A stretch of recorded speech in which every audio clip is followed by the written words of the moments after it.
reefs are indispensable, and their demise could cripple the way of life in a variety of industries, including the dive industry. They are one of the most biologically diverse and valuable ecosystems on the planet, and support more species per unit area than any other marine environment. Estimates exceed 3 million species, even though coral reefs only cover around 0.07% of the ocean floor. As an avid scuba diver, as well as living in Indonesia, where the dive industry contributes significantly to the local economy, the effects of climate change on coral reefs is of particular interest to me. In 2016, the direct contribution of travel and tourism to the global GDP was 2,306 billion US dollars, and this is expected to rise by 4% per annum from 2017 to 2027. Coastal zones attract the largest number of tourists, and the largest growth in the tourism sector is recorded in marine environments, which includes the dive industry. Scuba diving is one of the world's fastest growing recreational sports. Evidence of this is seen with the increased numbers of PADI certifications.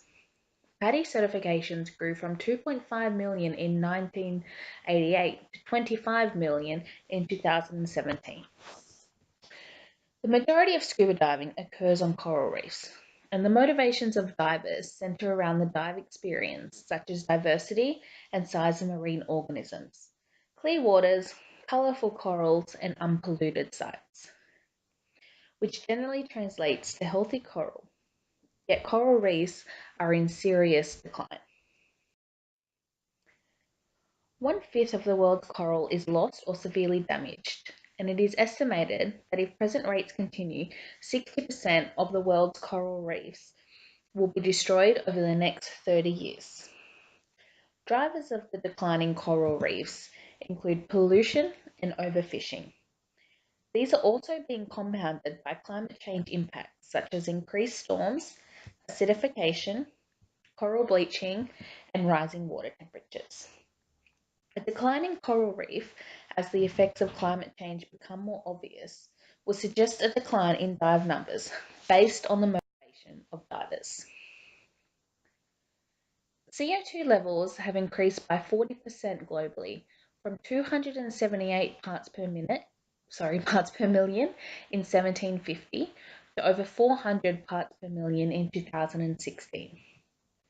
Current concentrations exceed any level measured for at least the past 800,000 years, and the rate of increase exceeds any rate change over the previous 20,000 years. Increased levels in CO2 have led to global sea surface temperatures to be approximately 1 degree higher now than 140 years ago, and is predicted a further increase of 2 to 4.8 degrees Celsius by the end of the 21st century. Coral bleaching, even though a natural phenomenon due to anthropogenic disturbances, now occurs more frequently and severely. From 1876 to 1979, only 3 bleaching events were recorded. In 2002, over 400 bleaching events had been recorded. Coral reefs are particularly sensitive to increased temperatures, as most corals live close to their upper thermal maximum. Bleaching occurs when temperatures exceed their summer maxima by 1 to 2 degrees for 3 to 4 weeks. The stunning colors in coral come from a marine algae called zooxanthellae, which lives inside their tissues. This algae provides the coral with an easy food supply thanks to photosynthesis, which gives the coral energy, allowing them to grow and reproduce. When corals get stressed from things such as heat or pollution, they react by expelling this algae, leaving a ghostly, transparent skeleton behind. This is known as coral bleaching. The Great Barrier Reef is a UNESCO World Heritage Site, and it is frequently cited as one of the 7 wonders of the natural world. It is also one of Australia's largest tourism revenues, contributing $5.7 billion Australian dollars to the Australian economy annually. The major draw card for these visitors is the sprawling coral reefs. Bleaching, however, has had significant impacts on the Great Barrier Reef. In 1998, there was a global mass bleaching event where 75% of reefs worldwide were affected. In the Great Barrier Reef alone, 74% of inshore and 21% of offshore reefs had moderate to high levels of bleaching. This contrasting image shown is from March and May 2016, where the widespread and severe event is still ongoing. Increased levels of CO2 in the atmosphere lead to oceans taking up more CO2. The CO2 reacts with water to produce lower oceanic pH and carbonate ion concentrations, which leads to acidification. The decrease in carbonate ion concentrations reduce the rate of calcification of reef-building corals, which is needed to build their skeletons. This leads to a reduced growth, weaker skeletons, increased bioerosion, and potentially dissolution of carbonate substrates and coral skeletons.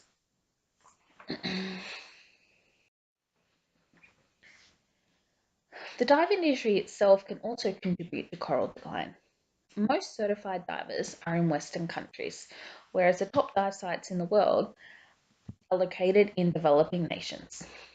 Long-haul flights are required to reach these destinations, which adds to carbon emissions and increased CO2 levels in the atmosphere.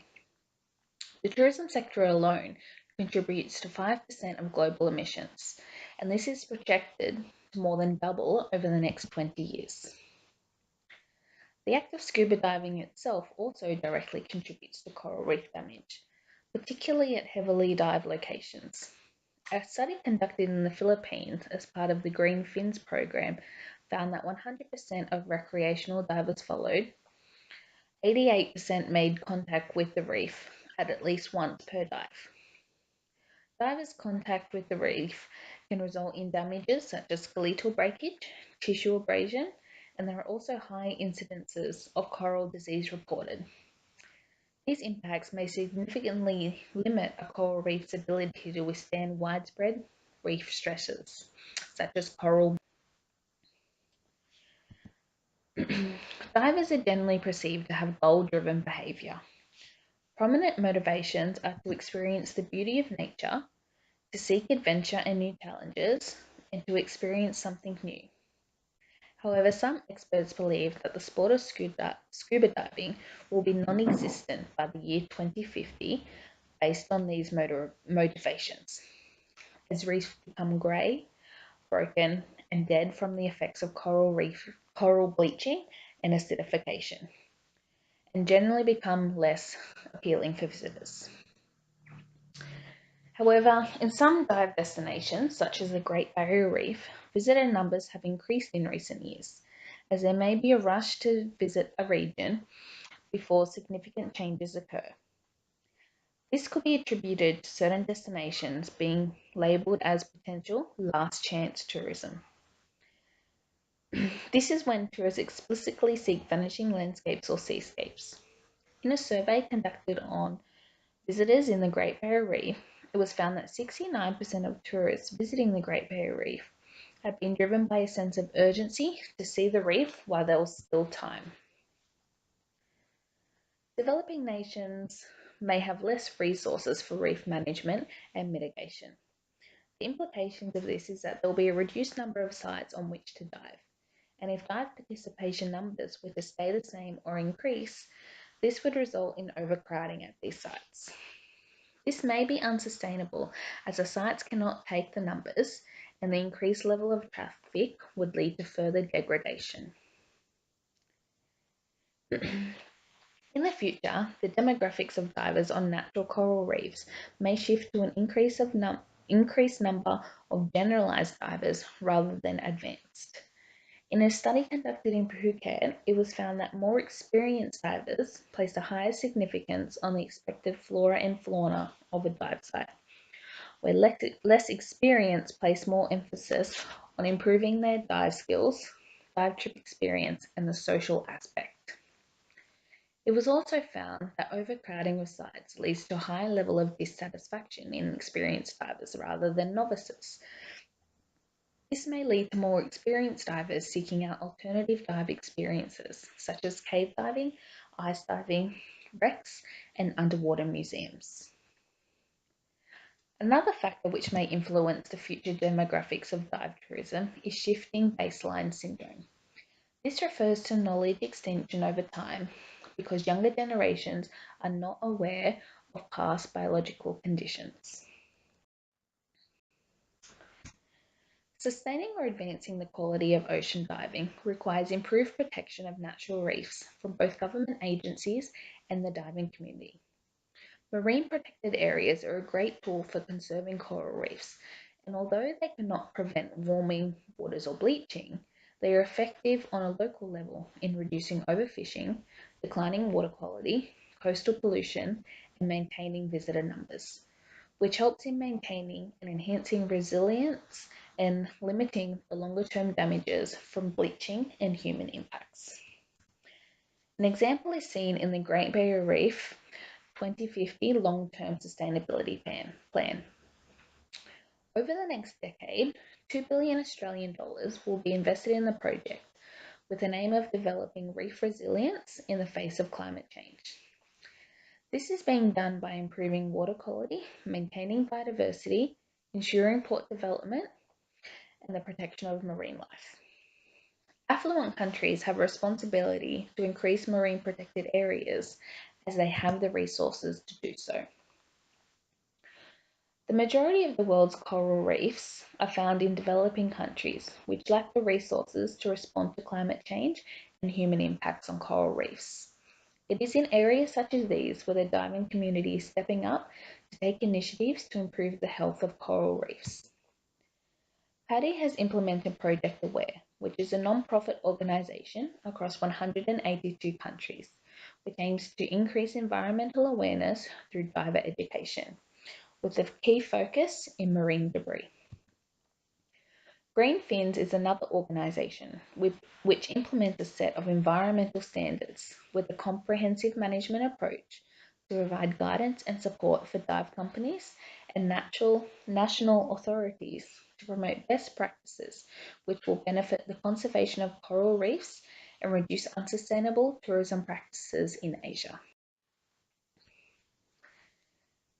Adaptation is also essential if the dive tourism industry is to reduce its vulnerability to climate change and to limit the negative changes in dive tourism numbers.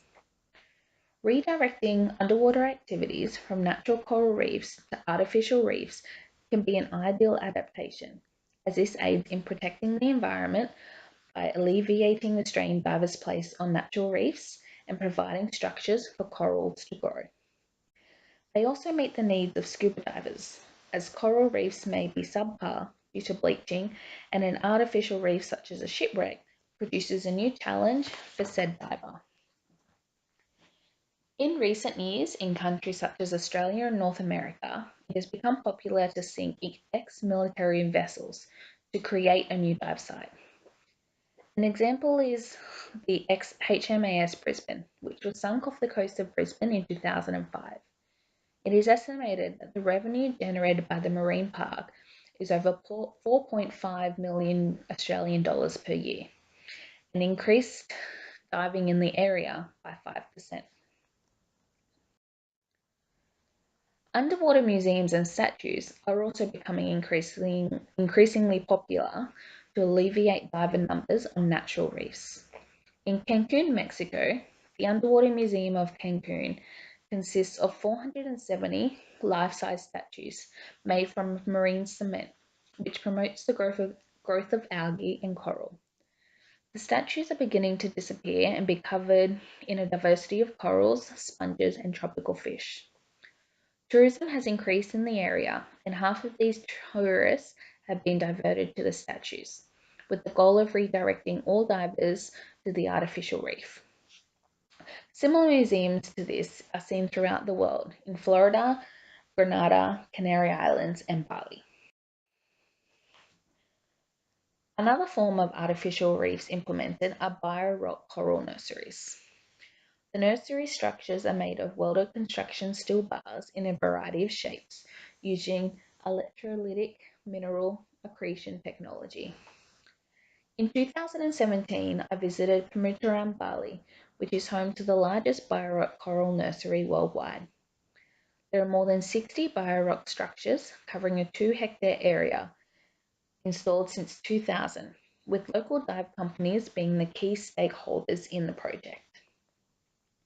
All structures are charged by power supplies located on adjacent land, with the electricity being donated by local dive shops. The structures are connected to the power supply by cables, which are buried on the beach and laid on the seafloor.